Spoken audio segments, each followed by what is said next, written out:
Estaba Jesús echando fuera un demonio que era mudo, y aconteció que salido el demonio, el mudo habló, y la gente se maravilló, pero algunos de ellos decían: por Belcebú, príncipe de los demonios, echa fuera los demonios.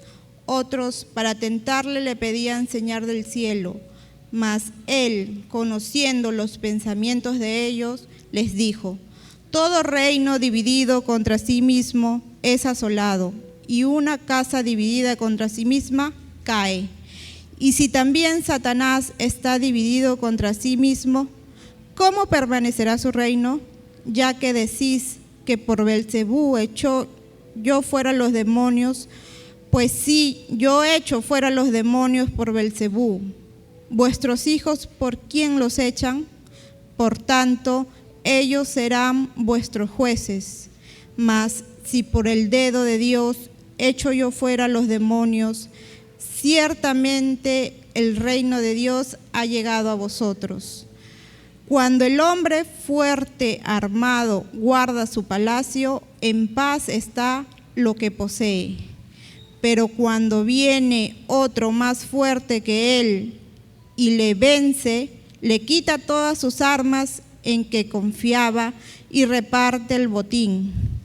El que no es conmigo, contra mí es, y el que conmigo no recoge, desparrama. Este pasaje que se ha leído de Lucas 11, del 14 al 23, es un texto muy interesante. ¿Saben por qué? Porque nos va a ayudar contextualmente a entender lo que el Señor Jesucristo dijo cuando inició su ministerio. ¿Qué es lo que dijo? Arrepentíos, porque el reino de los cielos se ha acercado. Y todo el resto que aconteció en su ministerio es una explicación de toda esta frase que el Señor Jesús dijo. La manifestación de sus milagros, de esas obras extraordinarias que él hizo cuando estuvo aquí en la tierra, de esa enseñanza singular, porque no enseñaba como los fariseos ni como los escribas, sino que apuntaba a las cosas esenciales, siempre yendo al corazón del problema, hablando y enseñando cosas que para los judíos de ese tiempo o de su tiempo eran absolutamente enigmas. No entendía qué decía. El contexto de este pasaje de Lucas se ubica en la última parte del ministerio de nuestro Señor Jesucristo aquí en la tierra. Jesús está yendo rumbo a Jerusalén, y ya sabemos para qué: para ser crucificado, ¿no? Termina su ministerio en Galilea.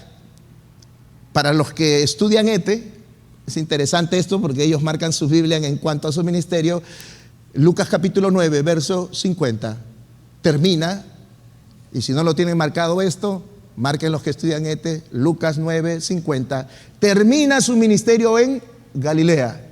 Verso 51 de Lucas 9, empieza su ministerio en Judea, última parte, Jesús yendo a Jerusalén. ¿Por qué remarco esto para los estudiantes de ETE y para ustedes también como referencia? Porque el pasaje paralelo de Mateo, que lo encontramos en Mateo capítulo 12, que vamos a encontrar, y muchos confunden que es el mismo milagro, ¿no? Cuando un hombre mudo es liberado, no es el mismo. Porque el pasaje que está en Mateo capítulo 12 es un año antes y es en Galilea. Este es un año después, en la última etapa del ministerio, y es ¿en dónde? En Judea. No es el mismo. Pareciese sí por los acontecimientos, pero no es el mismo. En la medida que nuestro Señor Jesucristo va avanzando y acercándose más a la cruz, comienza a ponerse difícil la oposición de los fariseos, de los saduceos y de todos aquellos que estaban en contra de nuestro Señor Jesucristo. Las críticas vienen a ser mucho más fuertes, más intensas, y también la confrontación de nuestro Señor Jesucristo también era mucho más directa contra ellos. el verso 23 de este pasaje nos va a ayudar a saber de qué se trata todo esto y cuál era la intención de Jesús al usar este milagro extraordinario que hizo. Y qué es lo que quería enseñarle, no solo a ellos que se oponían abiertamente, sino a cada uno de nosotros. El verso 23 dice de esta manera: el que no es conmigo, contra mí es. Y el que conmigo no recoge, desparrama.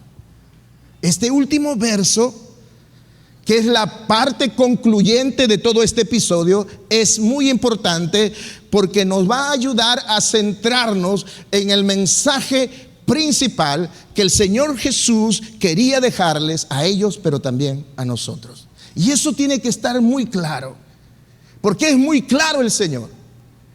Yo espero que cuando entendamos esto, nosotros podamos redirigir nuestro cristianismo y experimentar esa grandeza maravillosa que Dios trajo a nuestras vidas y que muchos de nosotros no la experimentamos. Él dijo: yo he venido para que tengan vida y la tengan en abundancia. Pero muchos de nosotros los cristianos no estamos expresando esa vida y nos confrontamos y decimos: ¿qué pasa? Por eso que es muy importante esto. Dos cosas importantes en este verso 23 que es concluyente. En primer lugar, que la Escritura divide, clasifica o califica al ser humano solamente en dos tipos: los que están con Cristo y los que están sin Cristo, los que son salvos y los que se pierden en su pecado. O como lo dice aquí, el que está conmigo o el que recoge sin mí, desparrama. Eso es lo primero que Él les va a confrontar. La humanidad no está dividida como el mundo lo divide, por su condición racial, por su posición política, por sus ingresos socioeconómicos, por su condición social. Tampoco por su ideología o cualquier división que el ser humano haga. Es interesante entender este panorama para comprender la reacción que tuvieron estas personas contra el milagro impresionante que el Señor hace en esta oportunidad. Porque va a revelar, como en muchos de nosotros, la condición de nuestro corazón. Muchos de nosotros nos conformamos con un cristianismo de venir un domingo a la iglesia, de venir inclusive a los tiempos de oración, pero nuestro corazón está muy lejos de Dios. Muchos somos muy religiosos y venimos, la mayoría de nosotros, de un contexto muy religioso. ¿Y a qué me refiero? Con cosas religiosas que hacemos, tratando de agradar a Dios, como lo hacían los fariseos y los religiosos de ese tiempo, que inclusive eran considerados maestros de la ley, doctores de la ley, enseñaban la palabra y se creían muy espirituales. Pero vamos a ver cómo Dios los confronta abiertamente. Jesús desnuda la condición del corazón de estas personas, le muestra lo que realmente eran. ¿Cuál era el problema principal de ellos? Su corazón. Su corazón no arrepentido. ¿Cuál era la condición de ellos? Ser neutrales en cuanto a Dios. Como muchos de nosotros quizás estamos así, neutrales. ¿Y qué quiere decir eso? Nuestra posición neutral frente a Cristo. ¿Qué quiere decir eso? Algunos dicen: sí, yo no comparto con las cosas de Cristo, pero no estoy en contra de Él. Es imposible. Porque según el verso 23, o estás con Cristo o estás en contra. O eres su amigo o eres ¿qué? Su enemigo. Otros dicen: yo sí soy en Cristo, yo sí estoy en Cristo, pero no estoy de acuerdo con todo lo que dice las Escrituras. Porque no me parece lógico, racional, como lo quieras decir. Eso también es imposible. O eres de Cristo o no eres de Cristo. No puedes ser neutral ante la cruz. No puedes ser neutral ante el Evangelio. No puedes ser neutral ante su obra y ministerio. Por eso que cuando la obra de Cristo, que la realiza la iglesia y te convoca a hacer algo, a evangelizar y a hacer cosas, no lo sé, a abrir tu célula, yo no estoy muy ocupado trabajando, pero puedo aportar. Eso es ser neutral. Y eso es directo el Señor con ellos, abiertamente. Es decir, no se puede estar en medio. ¿Estamos con Cristo completamente? Completamente. ¿O estamos sin Cristo? No hay más opciones. Es lo que el Señor enfatiza en este texto. Los que están con Cristo y aquellos que están en su contra, los que son de Dios o los que pertenecen a Satanás. No lo digo yo, lo está diciendo el Señor y es fuerte. Esa es la verdad, aunque suene fuerte. El reino de Dios o el reino de las tinieblas. Los que son salvos o los que se pierden. Y esto es dicho de muchas maneras en el Evangelio, no solo por Jesús, sino por todos los apóstoles. Si tú lees las cartas, si tú lees los evangelios. Entonces, las dos cosas principales, importantes, centrales en este pasaje es: ¿estoy con Cristo o estoy sin Cristo? Lo segundo, que no se puede ser neutral frente a Cristo y frente a su obra. No se puede ser neutral. Cuando Lucas llega a este punto del capítulo 11, de sanar a un endemoniado mudo, él en los capítulos anteriores, el médico Lucas ha presentado ya muchas evidencias al respecto del Señor Jesucristo. Él muestra esas evidencias y lo que quiere mostrar que verdaderamente Jesús, ¿quién era? Era el Mesías que tanto ellos esperaban. Cada milagro de Jesús era una carta credencial sobre la identidad de Jesús.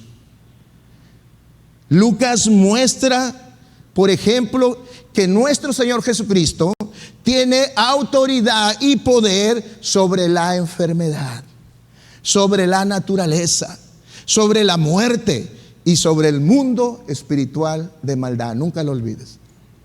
Por eso cuando un cristiano se enferma, sabemos que el médico puede decir una cosa, pero Dios tiene autoridad sobre la enfermedad.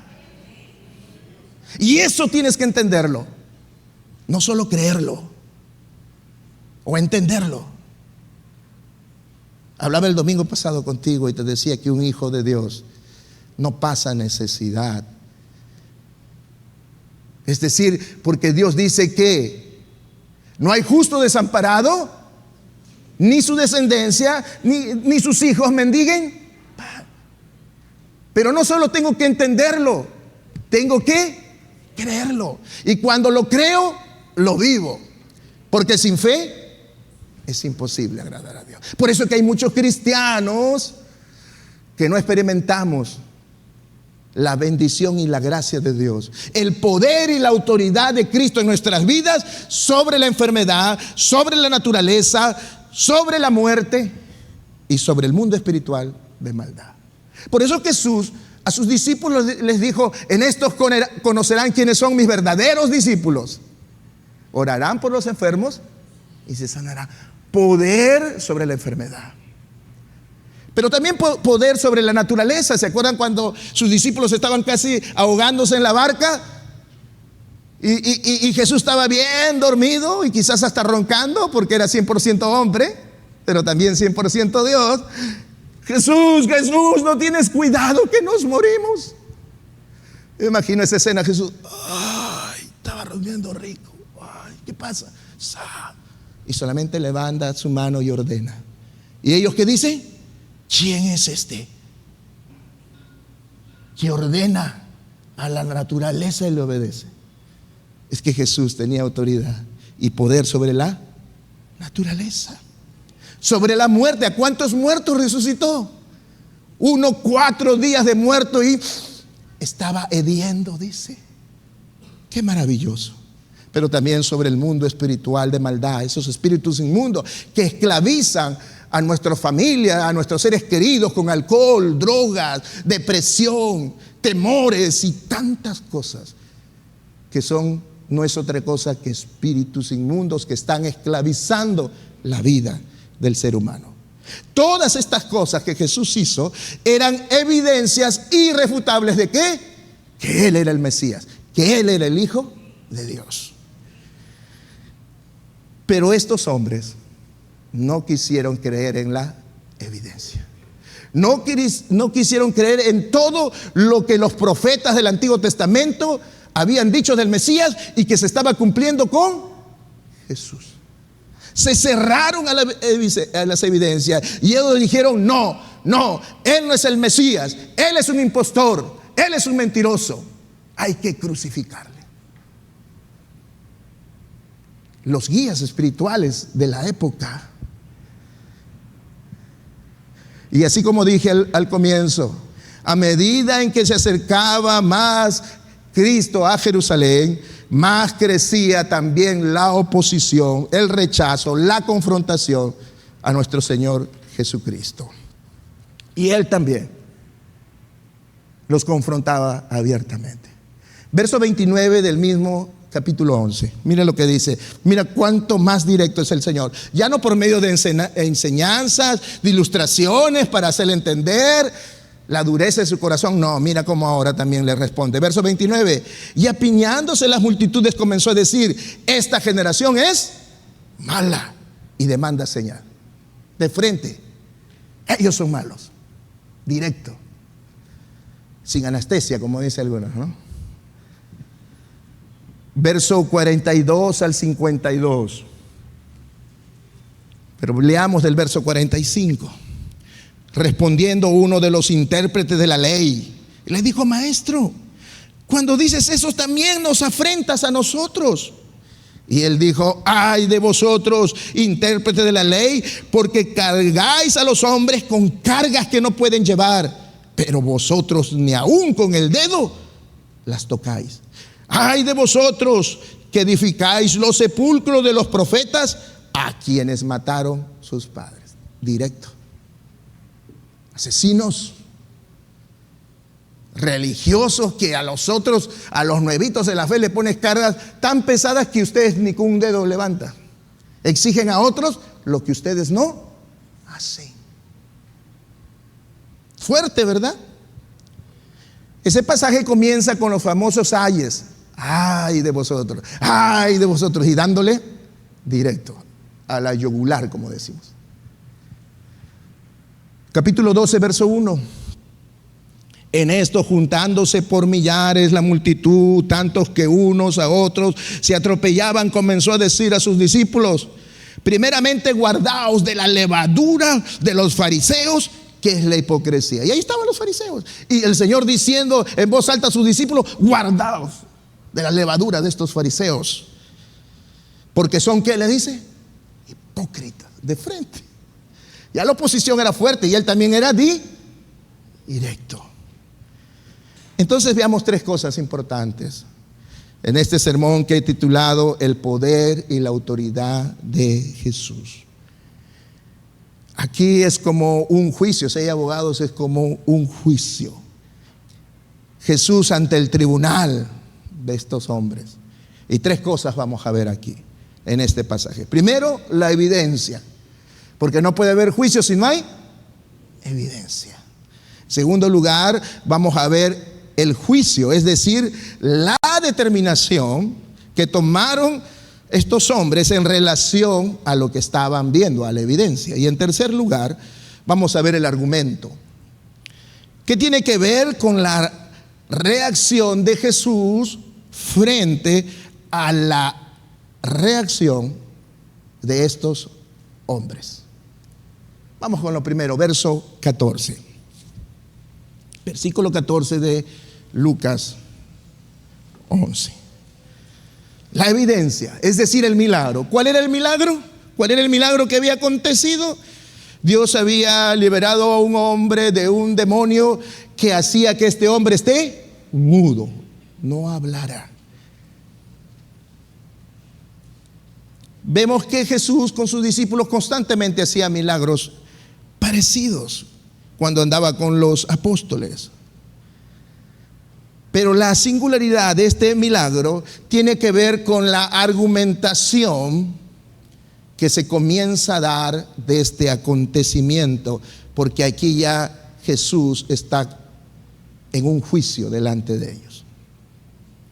El demonio se había apoderado entonces de las funciones motoras del aparato del habla, pero el médico Lucas relata de una manera simple, sencilla, contundente, ¿no?, que este hombre mudo habló. No hace mayor alarde, es decir, el mudo habló. Pero sí recalca que ese problema lo estaba causando ¿qué? Un demonio. Aquí tenemos que entender la razón que hay detrás de los milagros de Jesús. La razón detrás de los milagros que hizo Jesús. Los milagros que hizo Jesús, nunca te olvides, era la expresión de misericordia y de amor hacia aquellos que padecían por una causa. Ya sea de enfermedad, ya sea por un demonio, como en este caso, ya sea por una necesidad de alimentación, de hambre, de comida, cuando alimentó a los 4,000, a los 5,000. Es decir, siempre el milagro tenía que ver con satisfacer una necesidad puntual, presente de las personas, pero que tenía como objetivo ilustrar lo que era la necesidad principal. Subrayo eso. No solo era atender a una necesidad personal, sino a mostrar cuál era el propósito principal. ¿Y cuál es el propósito principal? Si lo estás entendiendo hasta ahora, mostrar que Él era ¿quién? El Mesías, el Hijo de Dios prometido que venía. Ese era el propósito de todos los milagros que hizo el Señor Jesús. Mostrar que Él era a quien tanto habían esperado y que los profetas habían anunciado. ¿Se acuerdas de esa escena cuando María y José están en el templo con el bebé y hay un sacerdote, Simón, y dice estas palabras: hoy, al cargar al niño Jesús, hoy mis ojos han visto ¿qué? La salvación. Pero eso solamente lo ven los hombres espirituales, como Simón. Pero estos hombres, ¿qué veían en Jesús? Como lo vamos a ver más adelante, cuando hacen el juicio.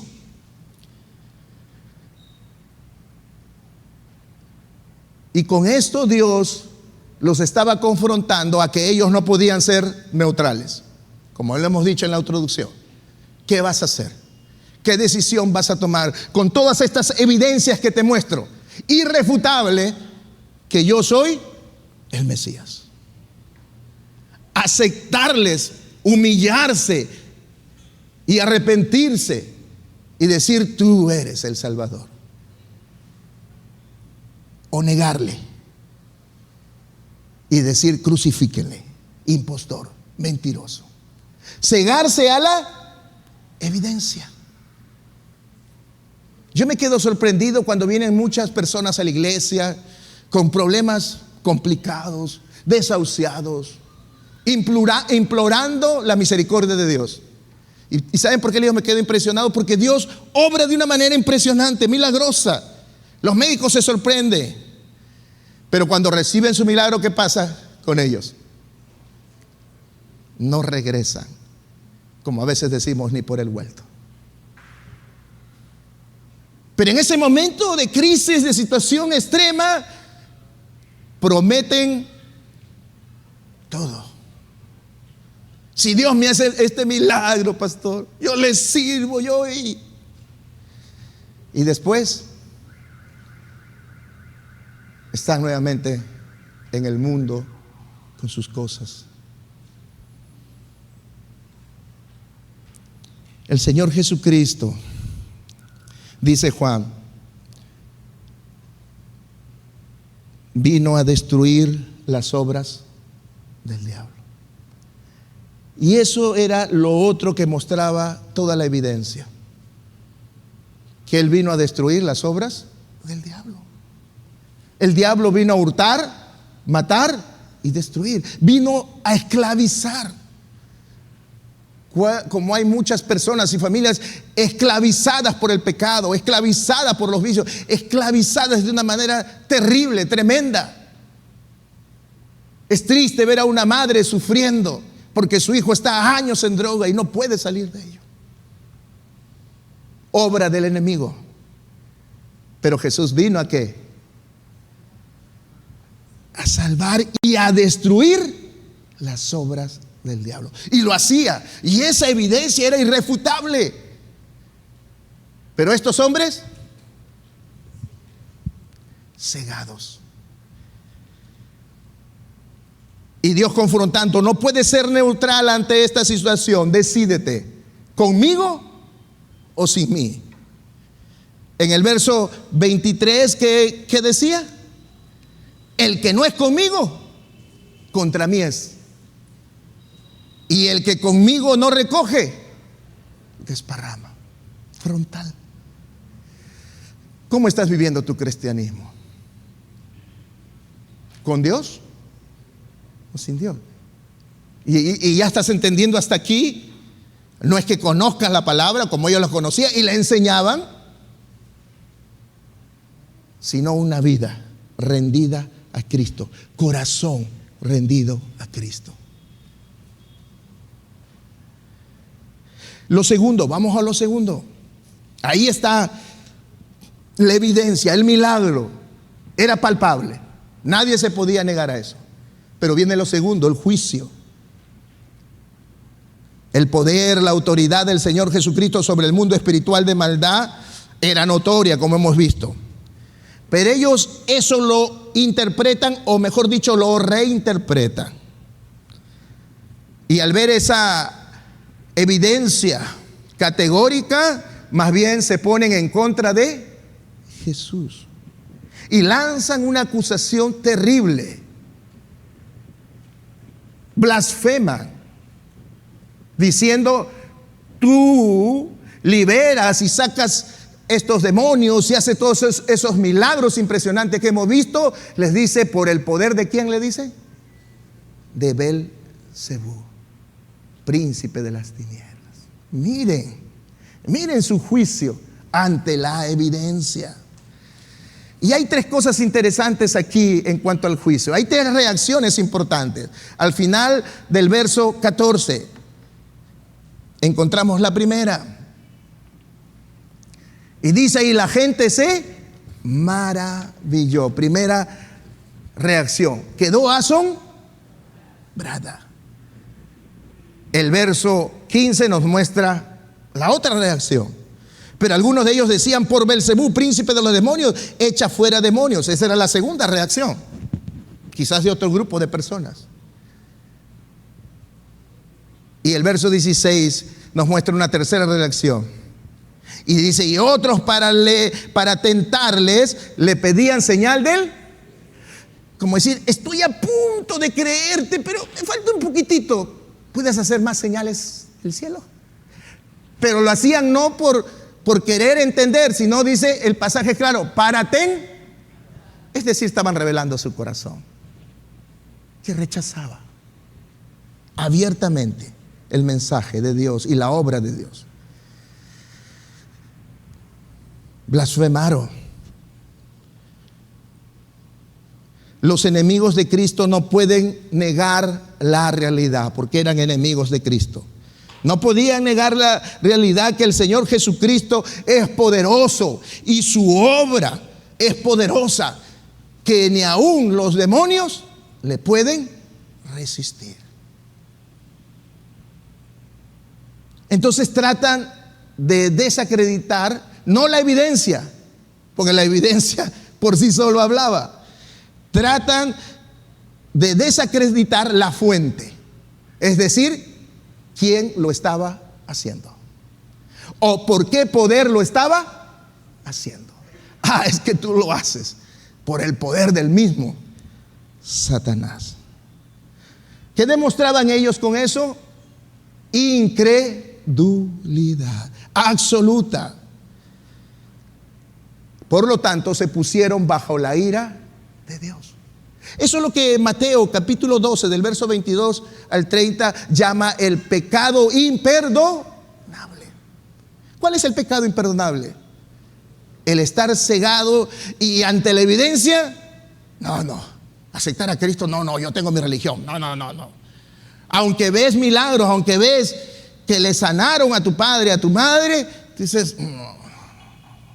Yo pienso que fue esas pastillas y eso es lo último que le recetó el médico. Creo que eso fue.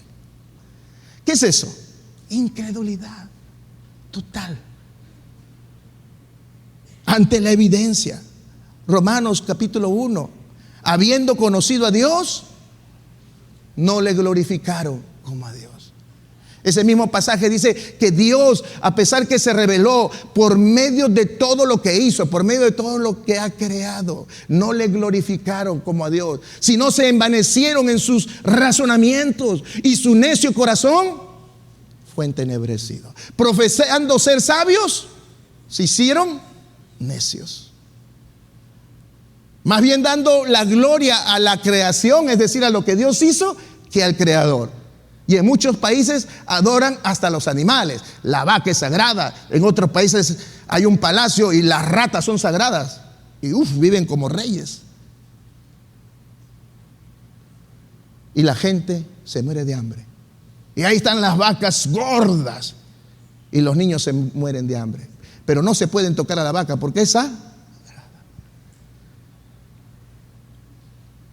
Es sagrado los hombres que los vuelven santos.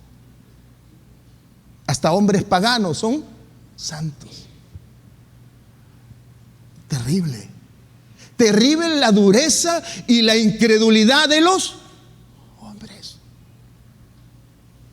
Y a veces creemos más a las obras del mundo y de los hombres que a Dios mismo. Cuidado. A veces ponemos más nuestra fe en los médicos, y no estoy en contra de los médicos, que en Dios mismo.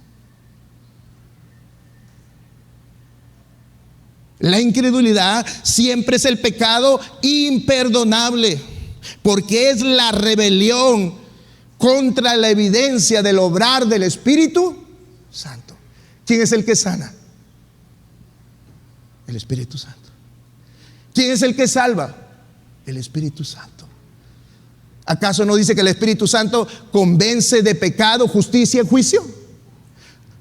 Tú te acercas a Dios no porque, veniste y dice qué bonito el Señor. No, porque el Espíritu Santo tocó tu corazón y trajo arrepentimiento a tu corazón. La alternativa hoy en día sigue siendo la misma. O aceptamos a Jesús o rechazamos a Jesús. O estamos del lado de la santidad o estamos del lado de la maldad. No se puede ser neutral, un pie en el mundo y un pie en la iglesia. Cuidado,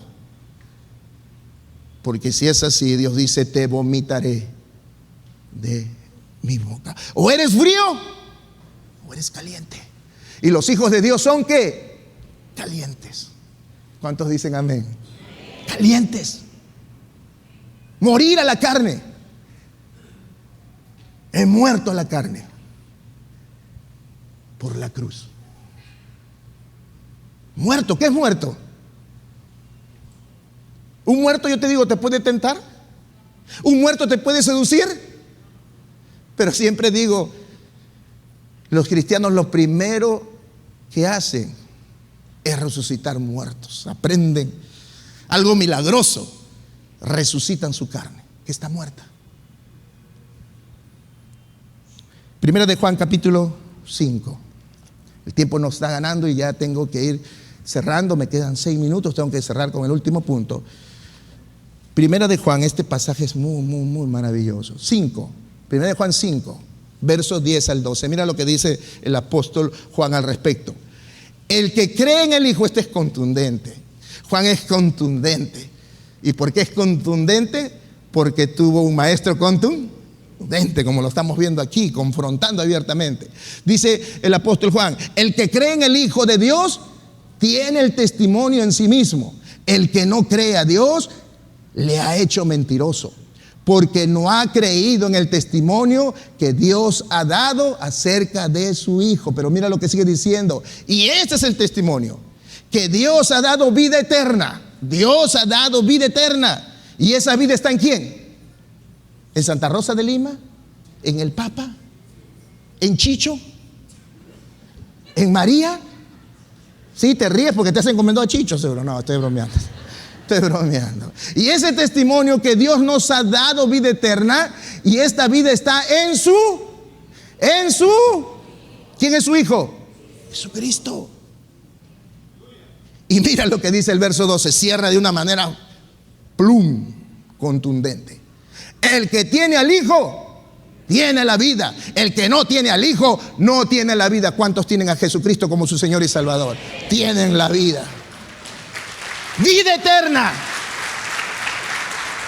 No importa lo que diga el diablo.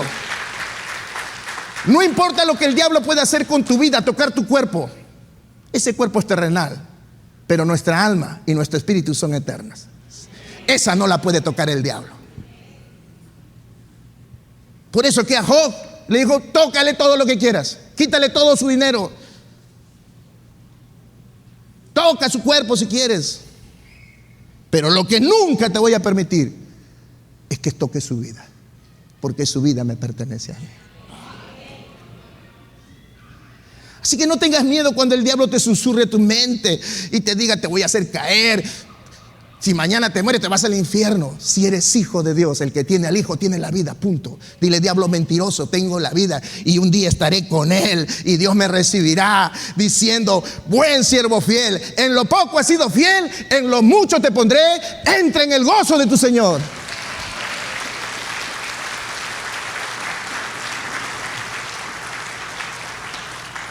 Termino el argumento, las palabras del Señor Jesús. La respuesta de Jesús es maravillosa. Por su lógica, por lo que le demuestra. Le dice, lo que ustedes están diciendo es irracional. Le dice, vamos a ir rápido regresamos a Lucas 11. Ellos le dicen, tú haces por el poder de Satanás. Verso 17, mas él, conociendo los pensamientos de ellos, les dijo, todo reino dividido contra sí mismo es asolado, y una casa dividida contra sí misma cae. Y si también Satanás está dividido contra sí mismo, ¿cómo permanecerá su reino? Ya que decís, por Belcebú echo fuera los demonios. Pues si yo echo fuera los demonios por Belcebú, vuestros hijos, ¿por quién lo echan? Por tanto ellos serán vuestros jueces. 3 cosas hace el Señor para refutar su pensamiento ilógico. Le da ejemplo de un reino y el ejemplo de una casa dividida. Le dice un reino, es decir, un rey con todo su palacio y con todas sus riquezas. Si yo echo fuera por parte de Belcebú, o lo echo por el espíritu del demonio, ¿ustedes creen que el reino de Satanás está dividido? ¿Que él mismo se puede atacar? ¿Eso es lo que está diciendo? Y que yo puedo estar expulsando demonios cuando más bien lo que Satanás quiere es atando a más personas con el demonio. Sí, eso es irracional. Porque tú no te atacas a ti mismo, ¿sí o no? Para tener éxito. Pero lo otro que le dice, el otro principio argumentativo que da Jesús es que yo no puedo tener una vida de victoria si es que Dios no está conmigo. yo no puedo hacer algo maravilloso de las promesas de Dios si Dios no está conmigo.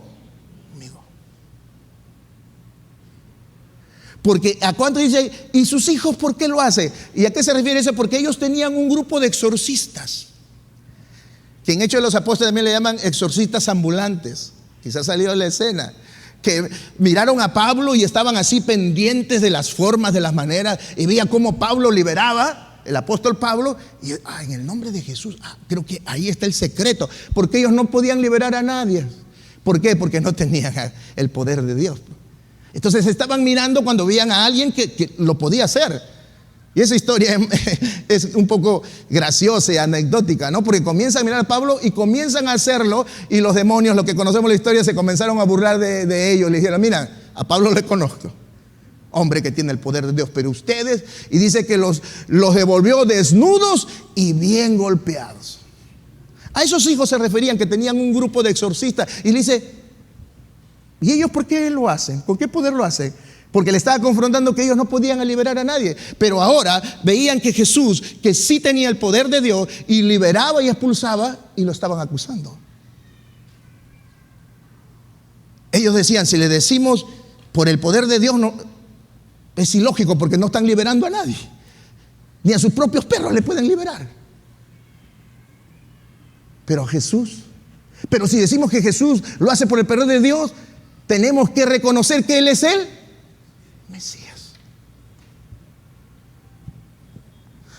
Era lo segundo confrontativo que ellos no podían responder.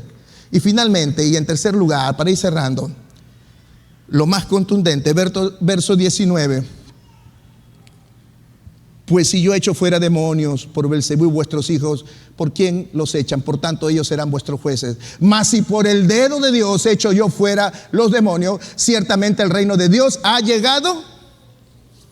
¿Se acuerda que como introducción dije, este pasaje es muy interesante porque nos va a contextualizar las palabras del Señor Jesús cuando empieza su ministerio, y acá lo está cerrando, y que dice, arrepentíos porque el reino de los cielos se ha acercado, y ahora le dice, el reino de los cielos está aquí.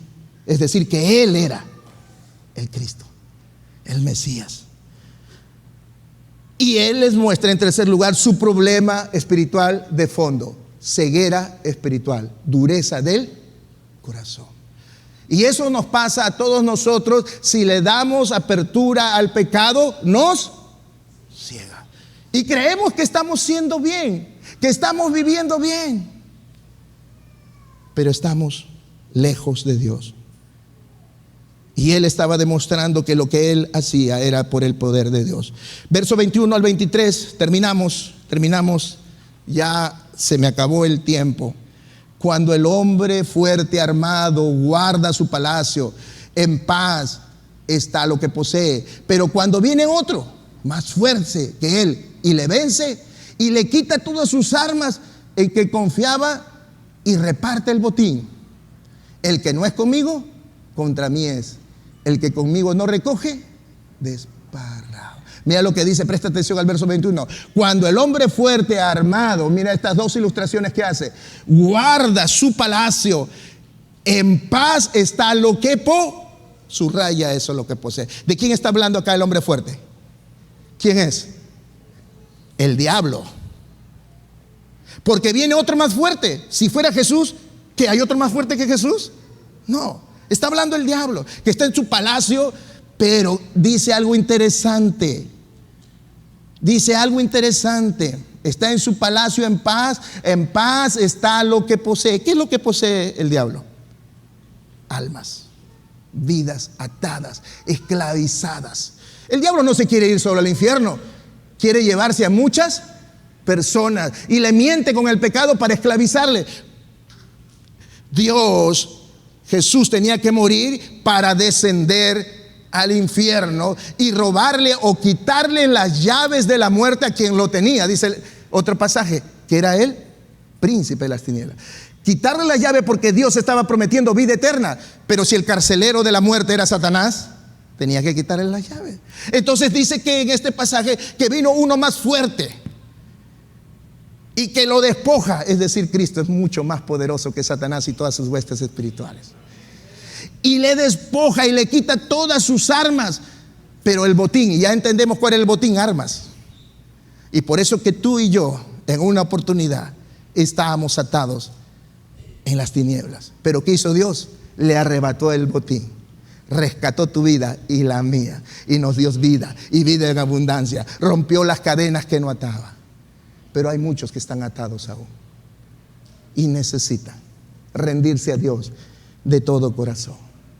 Entonces Jesús no solo vino a salvar, sino vino a restaurar nuestras vidas de las consecuencias terribles del pecado, a romper las cadenas del enemigo. Amén.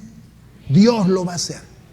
Si aún tienes a un familiar, a hijos, esposos, no los sé, atados, Dios te dice que ciertamente el hombre fuerte lo ha tomado, pero Cristo es mucho más poderoso que él, y ha venido a saquearle, ha venido a arrancarle el botín, que es tu familia, que es tu vida, y tú puedas decir: yo y mi casa serviremos a Jehová. Vamos a orar, vamos a orar, vamos a orar. Cierra tus ojos, cierra tus ojos. Jesucristo no solo vino a conquistar el reino de Satanás, sino vino a liberar a todos los que estaban bajo su autoridad y control. Y quizás viene a tu mente muchos familiares cercanos que no puedes ser libre. Y hoy Dios te ha dicho: yo los puedo liberar. Lo único que tienes que hacer es consagrar tu vida y creerme, porque yo lo voy a hacer. Sus discípulos tuvieron que consagrar su vida, porque aun cuando estaban y habían sido enseñados 3 años por el maestro, no habían aprendido. Le negaron, huyeron. Se quedaron dormidos cuando le decían que tenían que orar. Pero después lo entendieron, consagraron sus vidas e hicieron todo lo que el maestro hizo. Y se convirtieron en hombres y mujeres llenos del poder de Dios. Y es lo que Dios quiere hacer en tu vida. Y te confronta: ¿estás conmigo o estás contra mí? No es que me entregues parte de tu vida.